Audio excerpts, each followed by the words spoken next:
সেদিন খুব বিরিয়ানি খেতে ইচ্ছা করলো। তো কি করা যায় ভাবতে ভাবতে আমি হাসান মামাকে ফোন করলাম এবং বললাম যে মামা, আপনার এখানে কি রান্না হচ্ছে, আজকে কি রান্না করেছেন, আমি খেতে আসব। তখন উনি বললেন যে মামা, আমি তো একটা নতুন দোকান দিয়েছি আগের দোকানটার পাশাপাশি, এটা হচ্ছে মিরপুর 13-তে বিআরটি এর একদম পাশে, এখানে চলে আসেন, অনেক মজার মজার খাবার খাওয়াবো। তো আমি কি আর আসলে একা যাইতে পারি? আমার সাথে গেলে তো 50-60 জনের গ্যাং আমার সাথে যে এসে হাজির হয়, সবাই খেতে চলে আসে আর আমি খুব খুশি সবাইকে একসাথে পেয়ে। তো যাই হোক, ওনার ওখানে কি কি ছিল সেটা তো আপনারা ভিডিওতেই দেখতে পাচ্ছেন। নতুন একটা বিরিয়ানি, সেটা হচ্ছে পদ্মা বিরিয়ানি।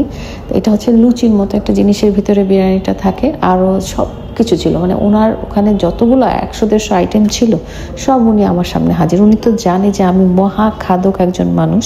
অ্যান্ড ওনার কথা হলো, মামা আপনি সবগুলো আইটেম খেয়ে দেখবেন, এতদিন পরে আসছেন। আমরা 2 বছর আগে আমি আর প্রিন্স মামুন গিয়েছিলাম হাসান মামার বিরিয়ানিতে রাত 2:30টার সময়। সেই রাত 2:30টার সময় আমাদেরকে উনি অনেক আপ্যায়ন করেছিলেন এবং অনেক আইটেম আমরা সেদিন খেতে পেরেছিলাম।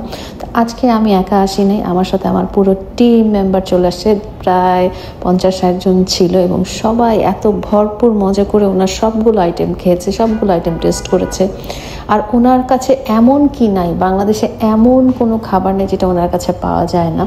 দুম্বার মাংস, উটের মাংস, হাঁসের মাংস তো আছেই, সবগুলোর এক একটা স্বাদ এক একটার চেয়ে মজা, মানে কোনটা রেখে কোনটা খাবো। আমি তো খাওয়া দাওয়া পছন্দ করি, কিন্তু তার মানে এটা না যে আমি সবগুলো একেবারে একসাথে খেয়ে ফেলতে পারবো। ভালো লাগছিল যে সবাই খুব এনজয় করতেছিল, আমরা ভিডিও করতেছিলাম। নতুন যে আইটেমটা ছিল এটা হচ্ছে পদ্মা বিরিয়ানি। এটা হচ্ছে লুচির ভিতরে বিরিয়ানিটা থাকে, আর লুচিটা উপরে কেটে কেটে ভিতরে বিরিয়ানিটা বা মাংসটা খেতে হয়, লুচিটাও খাওয়া যায়। তো এই জিনিসটা আমার কাছে খুব ভালো লাগলো, ইউনিক একটা আইটেম। খাওয়া দাওয়া আমি খুবই পছন্দ করি। আমাকে সারাদিনই আপনারা দেখেন যে আমি কোনো না কোনো রেস্টুরেন্টে গেছি বা স্ট্রিট ফুড খাইতেছি। আর মিরপুর এমন একটা জায়গা যেখানে এত এত এত খাবারের দোকান, তো আমি মোটা হব না কেন? এত খাওয়া দাওয়া করলে মানুষ কিভাবে চিকন থাকবে, কিভাবে স্লিম হবে? তারপরেও মনে হয় যে না, ওনারা এত কষ্ট করে রান্না করে, খেয়েই ফেলি।